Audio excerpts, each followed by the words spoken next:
Dr. Corey Maas on Looking Your Best. I had some really good questions today about post-care and rhinoplasty, and I wanted to go over a few of the principles that are important in what you can do or can't do after you have rhinoplasty surgery that we explain to all of our patients.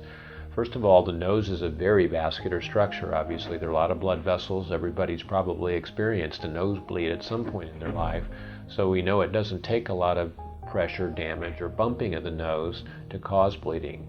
Along with that, now if you've had surgery, there's already an injury to the nose that you're recovering from, so a small bump from a pet or a child, which are the two most common areas where you can get bumped in the nose after surgery, is something that we want to avoid.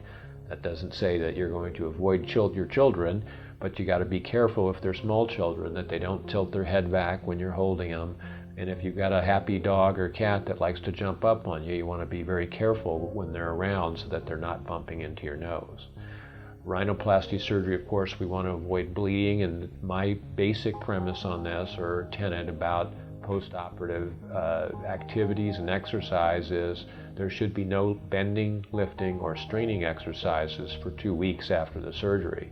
Bending over for yoga increases the blood pressure in the head and can increase the risk of bruising. Doing high Valsalva maneuvers like you might do bearing down with weightlifting would not be a good idea. But for all of our patients, I encourage them, when they feel up to it, within a day or so to get out and take a walk and do normal aerobic type of exercising that actually helps you heal faster. It actually helps to make the swelling go down more quickly. This doesn't mean you go out and try to jog a marathon. It means you're going out and doing what your body tells you is safe and comfortable. Some other good questions that have come up, of course, are what do you do about your nose in terms of swimming and showering and getting it wet? The first thing is making sure, in our case, we use cast on the nose that stay on for a week. We want that cast to stay in place. It helps to secure the bones and cartilage in the right places, so I don't want that to get wet and come off suddenly. With that said, once the cast is off, people are welcome to certainly shower. They can go swimming, although I tell people to avoid hot tubs and public pools for at least 3 weeks.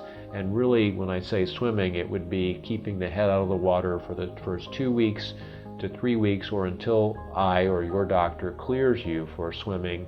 And if it's being done in a public swim facility, I would say you're at risk. I'd wait at least a month or until your doctor clears you. The other questions that commonly, or most not so commonly, come up are things like scuba diving. Scuba diving, when you're having a nose surgery, involves a mask that puts pressure directly on the nose, and really it takes 2 to 3 months for those nasal bones to completely stabilize. So I tell, and there's a condition called mask squeeze where quite a bit of pressure can occur in the mask and could actually move the bones and change the outcome of your surgery. We want to avoid mask squeeze and scuba diving for at least 3 months so we know that the nasal bones are stable. So if you're a scuba diver and you're planning rhinoplasty surgery, you probably want to do it during the winter months when you're not typically out diving. That's a basic rule or premise. Other questions about activity include facial expressions, blowing your nose, and I think you can gently blow your nose, and this is up to your doctor now. Different doctors have different opinions about this, but lightly blowing your nose after any packing is removed is okay, but any kind of strong blowing can again increase the risk of starting bleeding up. So we want to do mostly nasal washing if you feel congested. We use lots of nasal saline during the recovery to keep the nose flushed.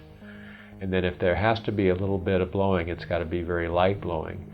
Things like laughing or touching your nose are certainly acceptable, but you want to do that with care, and laughing is certainly a part of it. Even if you had a droopy nose and you were laughing and we were correcting that droopy nose, that's not going to have an overall impact on your outcome. If you have any other questions about post-rhinoplasty care, I encourage you to visit our website at maasclinic.com, or certainly you can call and schedule a consultation, either virtual or live, and I'd be very happy to discuss with you rhinoplasty procedure, how it's done, and the expected recovery and things, the do's and don'ts of rhinoplasty surgery. This is Dr. Corey Maas on Looking Your Best.